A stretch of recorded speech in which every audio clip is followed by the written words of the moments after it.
Watching the 2018 Fall Legislative Forums, hosted by the Ashland Chamber of Commerce. I'm Cindy Bernard, past president of the Ashland Chamber and of Rogue Valley Roasting Company, and the chair of the Chamber Legislative Committee for 2018. Moderating the discussion with me tonight is Sheila Clough, CEO of Asante Ashland Community Hospital, and serves on the Chamber Board of Directors and chair of the Chamber's Health and Wellness Committee. Tonight we will be introducing Jessica Gomez, who is running for State Senate District Number 3, and Jeff Golden. Jeff was unable to attend in person, but we have him on the phone with us tonight. Each election year, the Ashland Chamber hosts legislative forums. This year, we are also hosting forums for Ashland City Council positions 2, 3, 4, and 6, Parks Commission's positions 3, 4, and 5, State Representative District 5, Jackson County Sheriff, and Jackson County Commissioners positions 1 and 3. All candidates were sent the questions prior to the forum. The forum tonight is being recorded and will air on local community television, the RVTV website, and the Ashland Chamber's website, along with additional election information at ashlandchamber.com. The Ashland Chamber has many decades of long relationships within the business sector and through effective community partnerships with SOU, the hospital, and OSF, and with the City of Ashland. We promote business and the community by providing business resources, creating events such as the Festival of Light and the 4th of July, promoting tourism, the economy, creating our quality of life, and serve as the welcome center for our city. Over 700 businesses are members of the Chamber, representing thousands of employees and jobs, and hundreds of community volunteers who are engaged citizens helping to make our community better every day. We believe in a collaboration and effective relationships, which we hold dear. After each candidate is introduced, they will have a 2-minute opening statement to discuss why they are running for their position and what skills and accomplishments qualify them to serve as an Oregon elected official. Following the opening remarks, candidates will be asked 2 questions with 3 minutes to respond and 1 question with 5 minutes to respond. A bell will ring when the candidates have 30 seconds, and then again when they have 10 seconds remaining.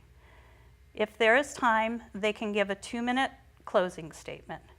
They must adhere to the time restraints.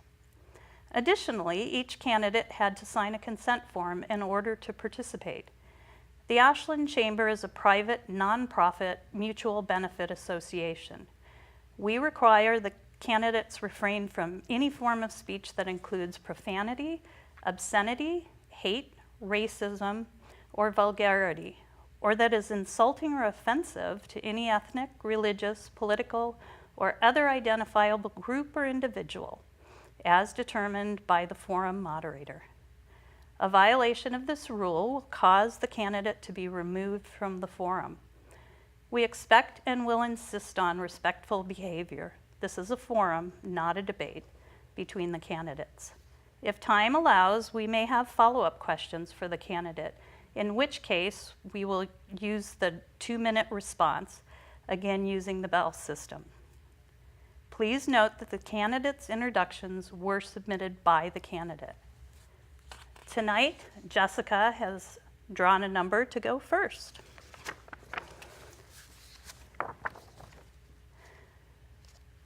Jessica Gomez is the founder and CEO of Rogue Valley Microdevices, Inc. Jessica developed a love for high-tech entrepreneurship after holding positions at Stanford Microsystems in the 1990s, and then integrated Micro Machines, Inc.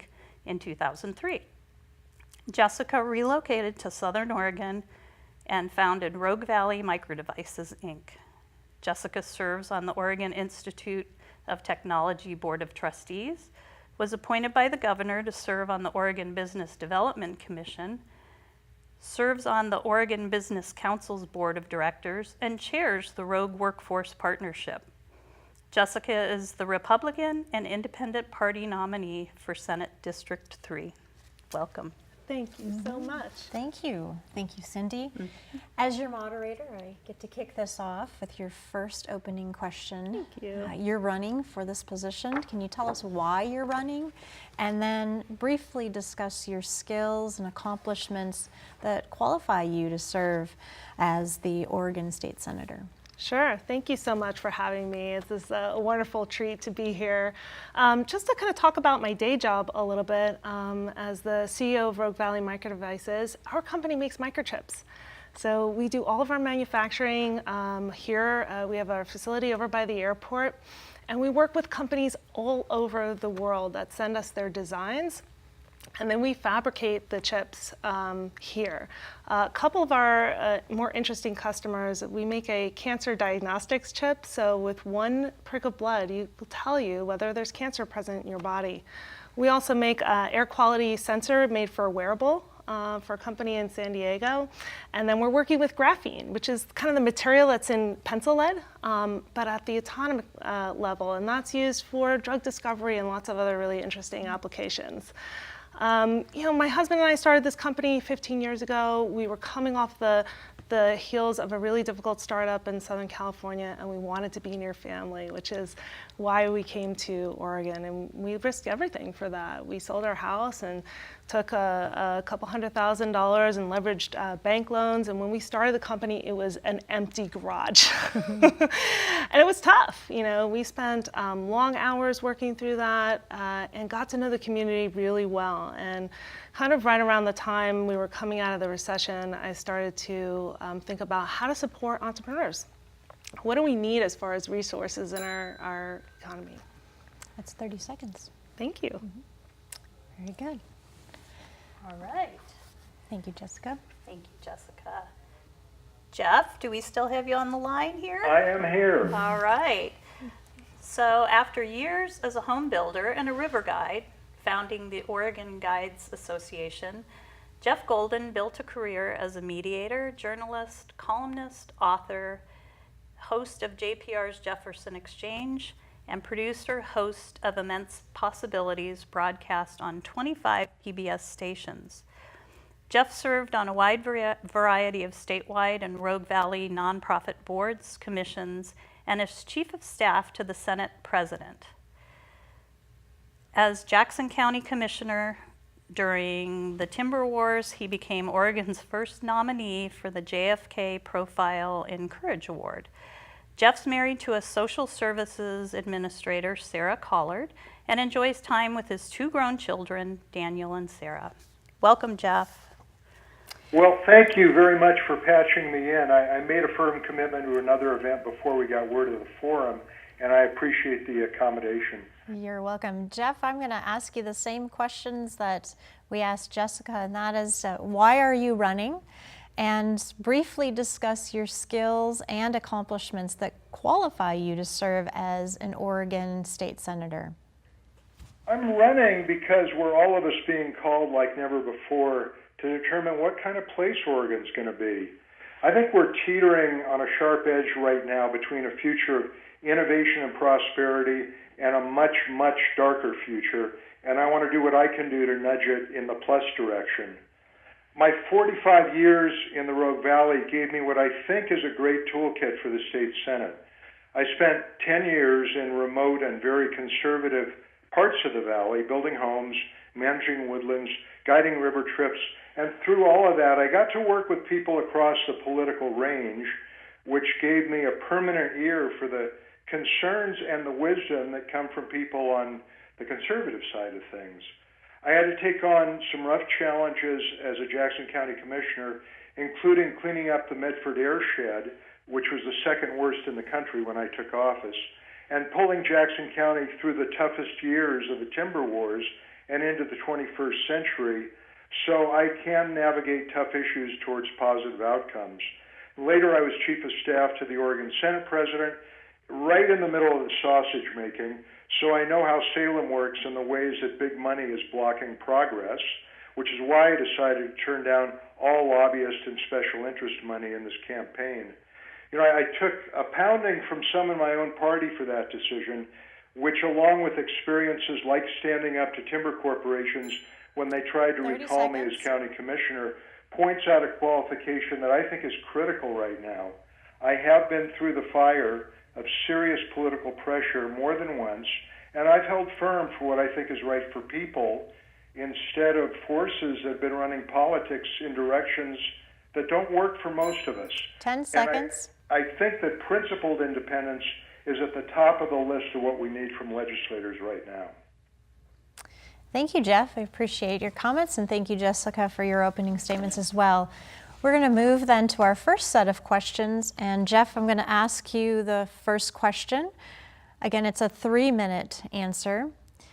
Jeff, what are Oregon's strengths, and how can we build upon them to foster an economic vitality?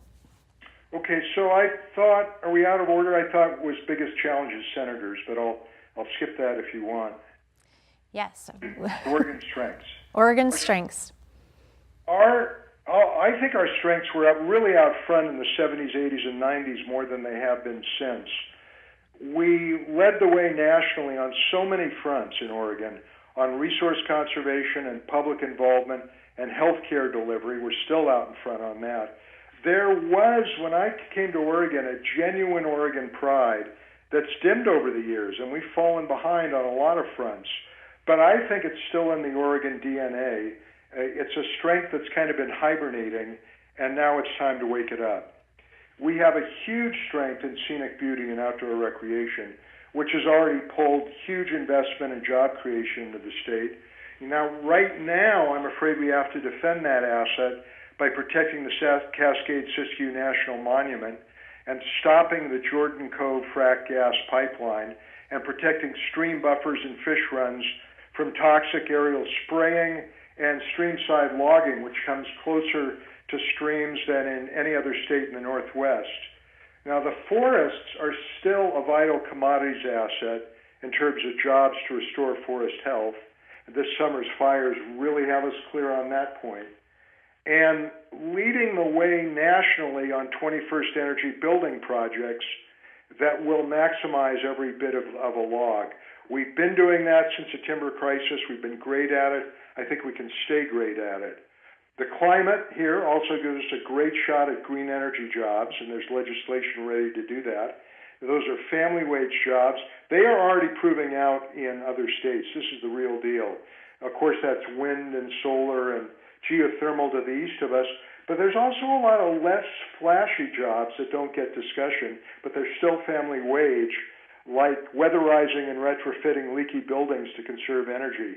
We have legislation ready to go in Salem that will do that if we have the political will. There's a lot more, including a growing pool of high-tech and entrepreneurial talent. Jessica's company is one example of that. And the geographic advantages of being on I-5 and adjacent to the Pacific Rim. But all of this can only happen if we have the vision and discipline to commit to invest steadily in the next 10 years in a way that we just haven't in the last 20 or 30. Hope we can get into that part too. Thank you.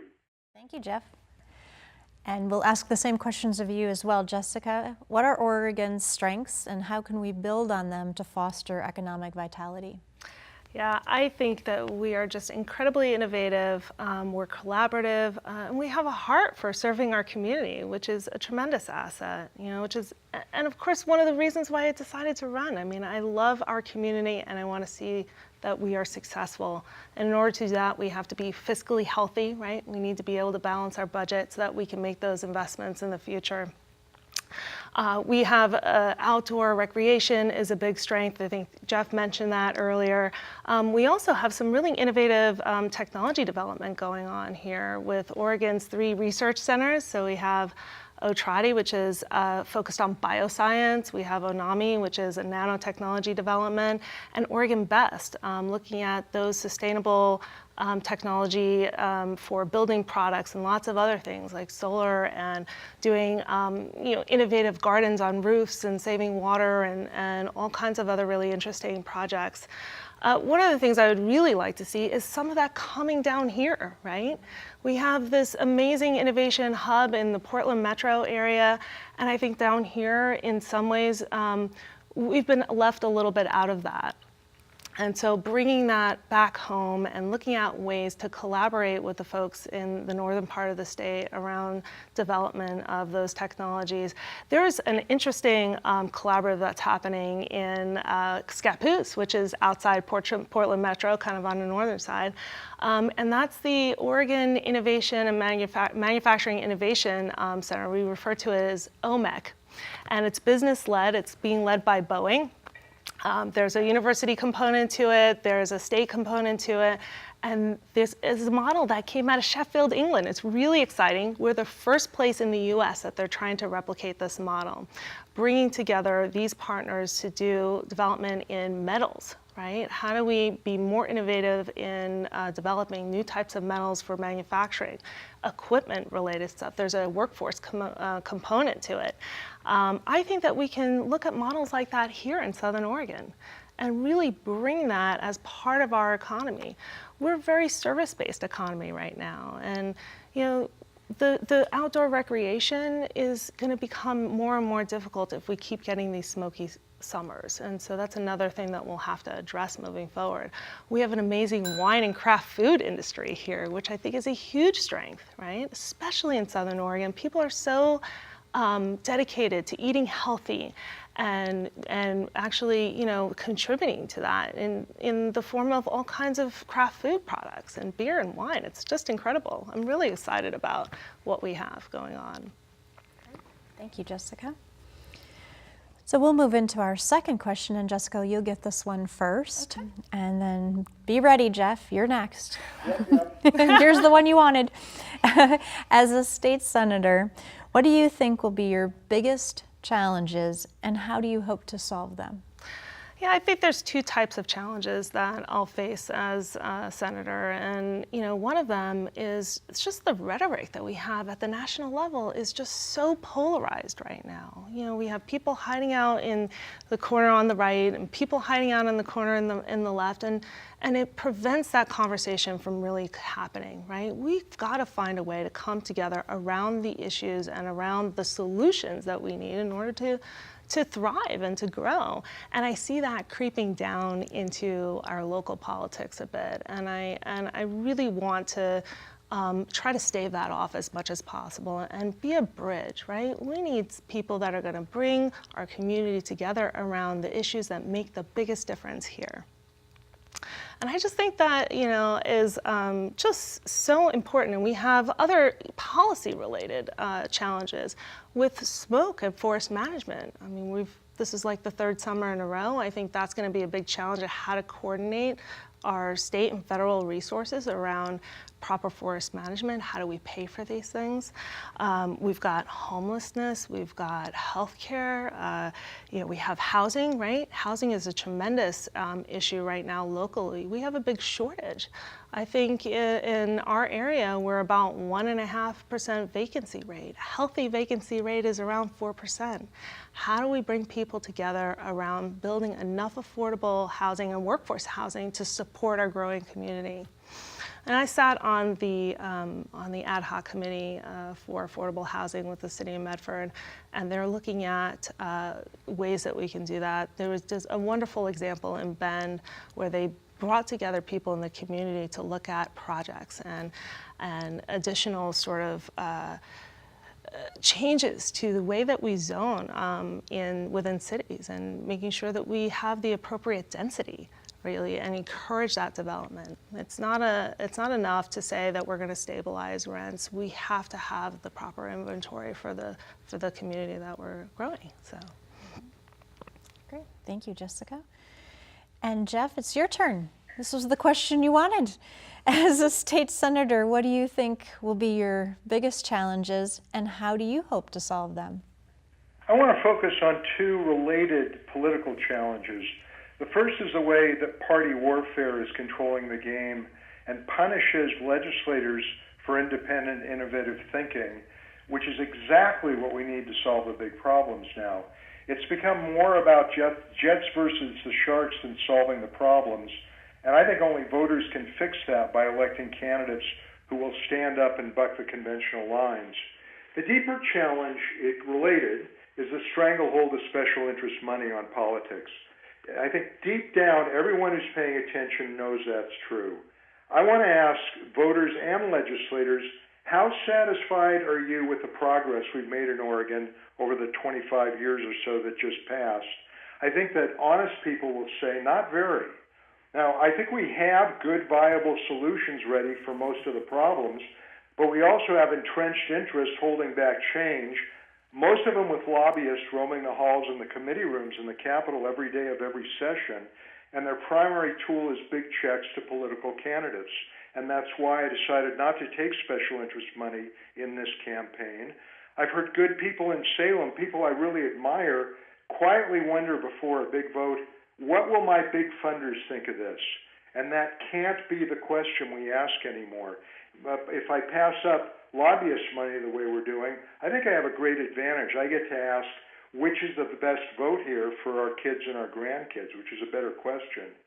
And ultimately, the only solution I can see to this long term is voluntary public campaign financing. I hope we get to talk more about that. I think a constructive step towards that is for some candidates to undermine the old playbook by winning without special interest PAC money, and that's what I'm trying to do. Great. Well, thank you, Jeff. I picked up on both of your answers in these last two questions. You both mentioned wildfires, and so I want to do a follow-up question on wildfires because it does seem to be a hot topic within our communities given the summer we just went through. So keeping on, we'll start with Jessica on this one, and then we'll go to you, Jeff, on it. If you were elected senator, tell us a little bit about what you would do as a senator to deal with the wildfire situation.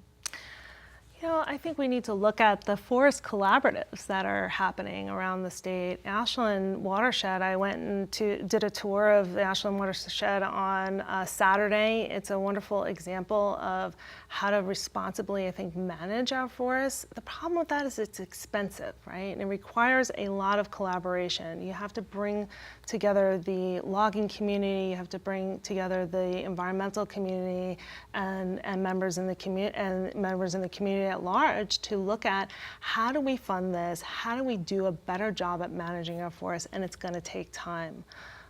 You know, we have a water problem as precipitation is less and less year over year, and that's going to require us to put a lot more resources into managing our forests properly. So at the state legislature, there's something called the Fire Caucus that has been started up, and it's a bipartisan group of legislators that are looking at these types of issues. And I'll be hopefully joining them and other colleagues in that caucus, looking at ways to how do we communicate with our federal government, right? We have federally managed lands. It's 64% of our forest lands are federally managed.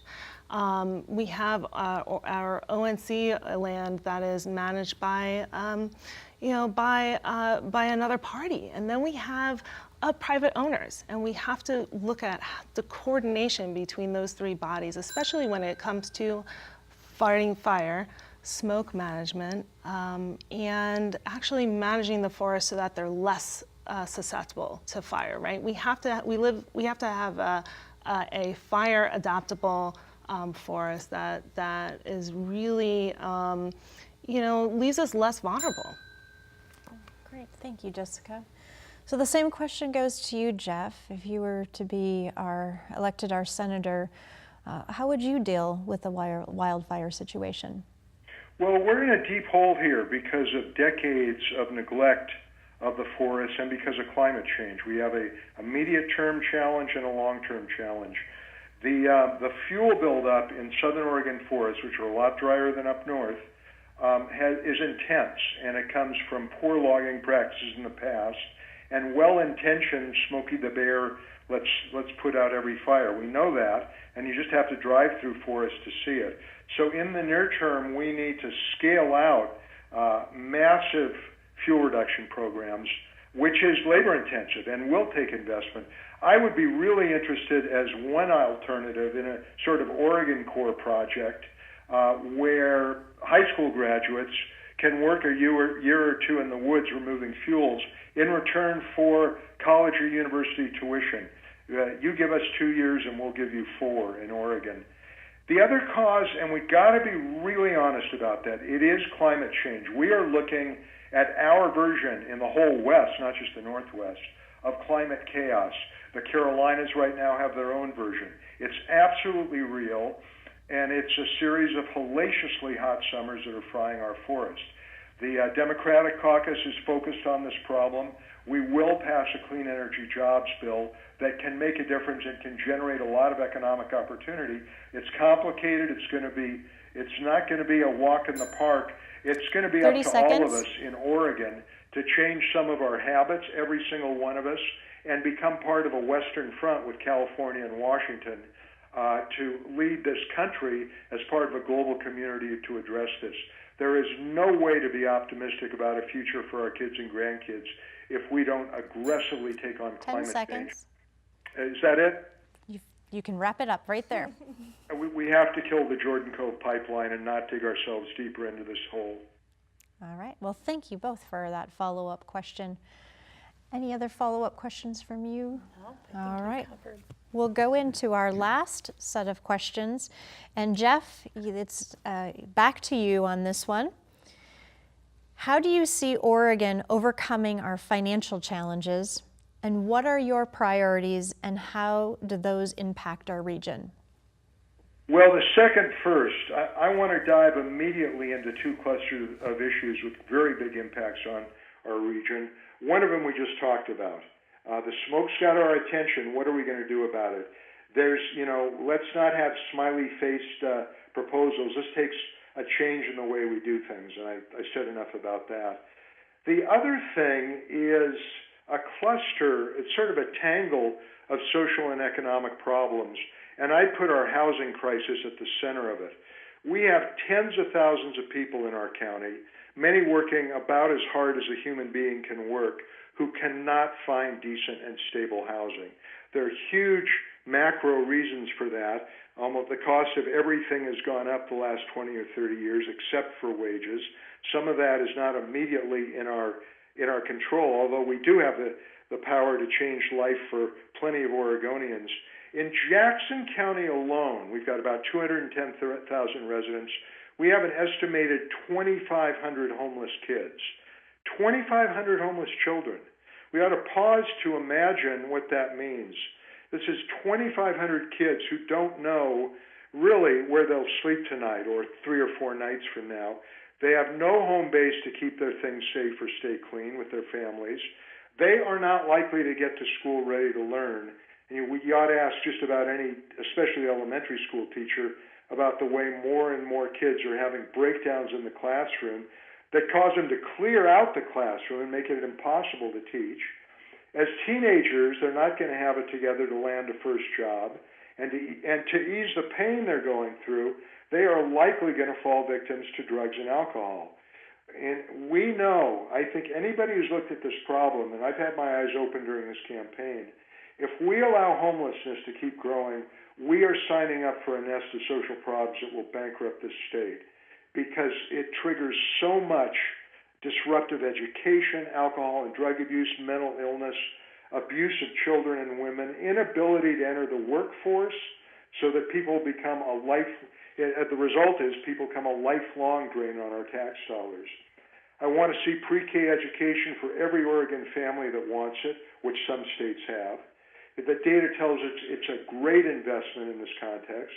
I want to see manageable class sizes and professional mental health support in schools so that teachers can actually teach our kids.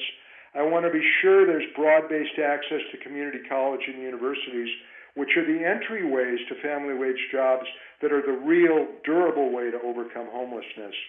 In one word, I'm talking about investment. I think Jessica agrees with me on many of the goals because this morning my mailbox had a political mailer from her saying she wants to invest in families, which is exactly what I'm talking about.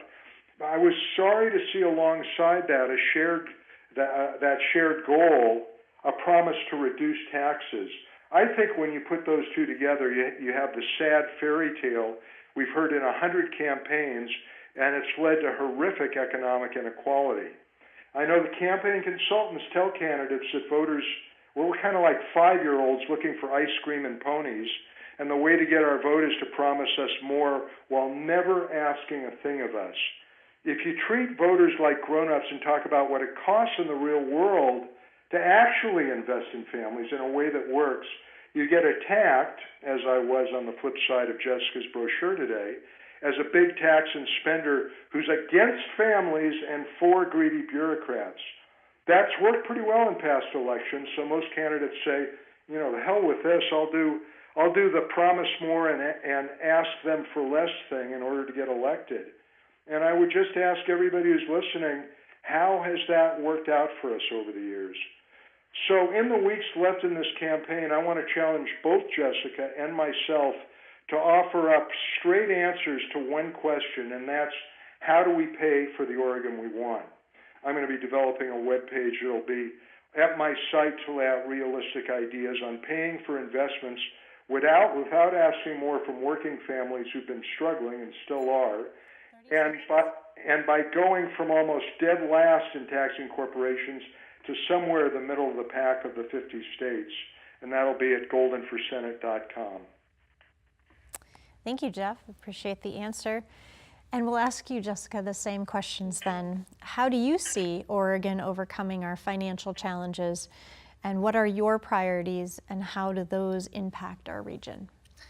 Yeah, so there's a wonderful document about our budget that's on the state website. So if you go onto Oregon State Legislative website, there's a document that goes over in detail about the Oregon budget. And when you look at our budget, it's $75 billion. That includes our federal tax dollars that kind of flow through the state, along with our general fund and whatnot. And if you look at that, $75 billion, 41% of those dollars are spent on human services. So what that tells me is that we have tremendous need in our state. That includes Medicaid, it includes TANF, which is Temporary Assistance for Needy Families, it includes our SNAP programs, which is essentially food stamps. We have a lot of people that are trapped in these safety nets.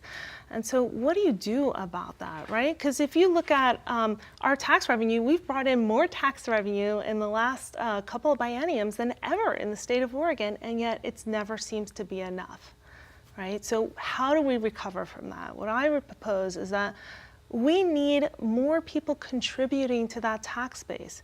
We're trapping our families in this cycle of generational poverty, and that needs to be addressed. So I'm committed to working on education has got to be first.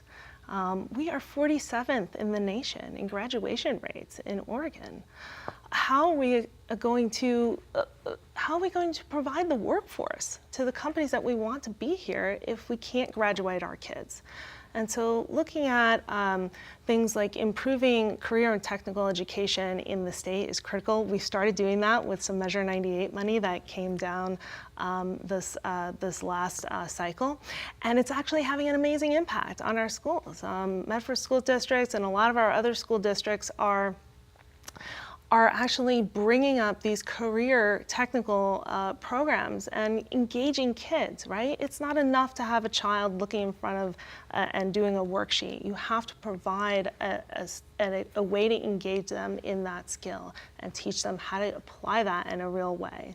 We also should be focusing on STEM, so science, technology, engineering, and math early. Right? We need to start with our little kids talking about careers and what that looks like and focusing on those skills. We have a lot of kids that are coming unprepared to school, right? Our families are struggling. They've got, they're maybe two working parents, or they're struggling with addiction issues, housing issues, and kids are coming to school in a state where they can't learn. So we need to get our parents involved, right?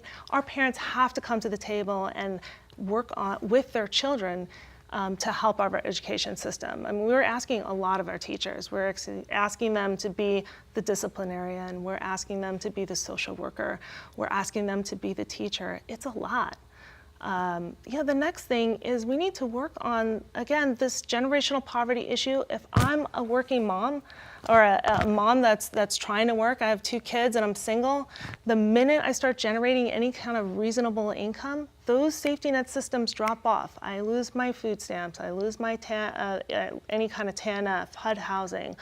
Medicaid is a big one, right? We need a system that always rewards work. We can't have a system that holds people back from fulfilling their full potential. They can't afford to do it. So what does that parent do? They say, oh, I need to back down on my hours, or maybe I can wait a little bit longer to build that career that I've always wanted.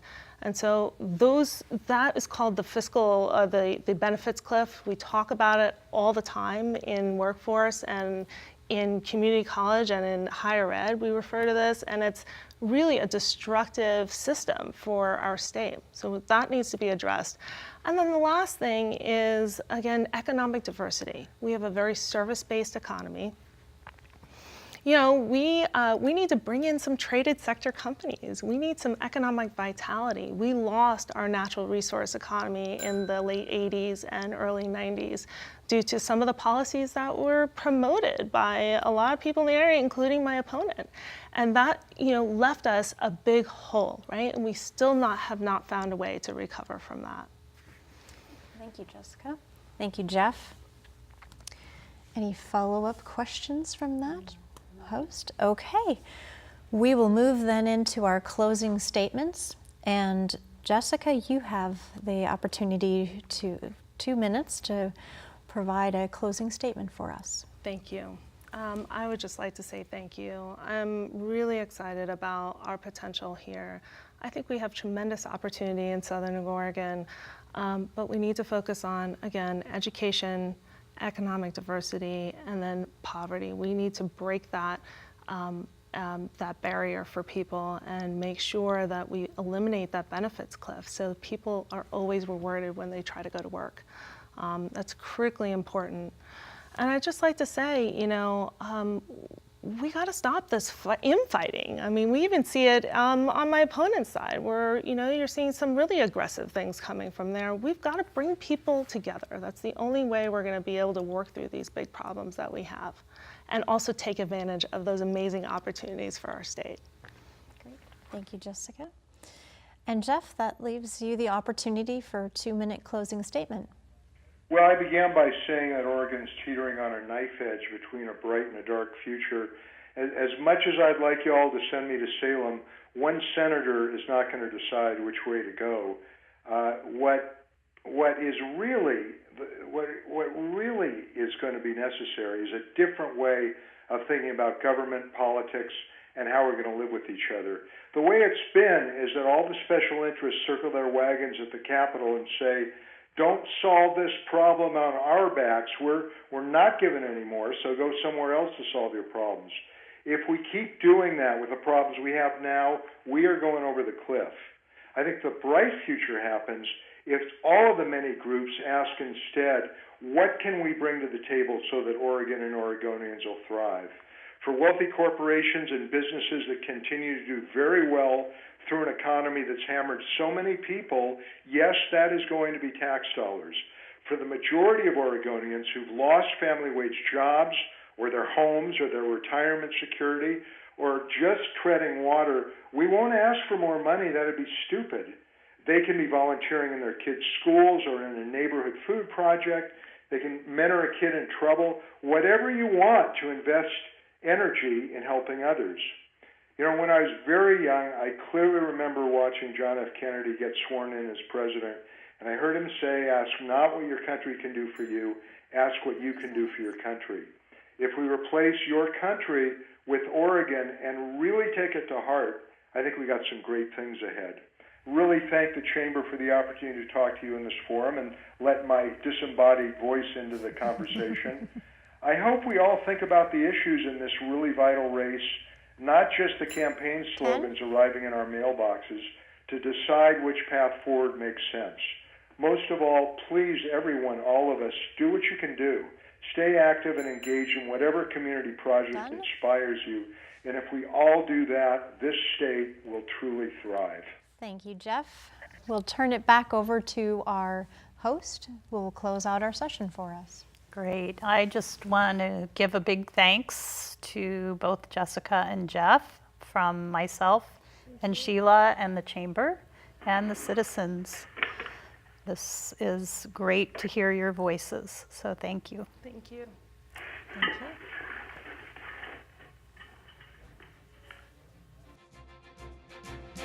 you.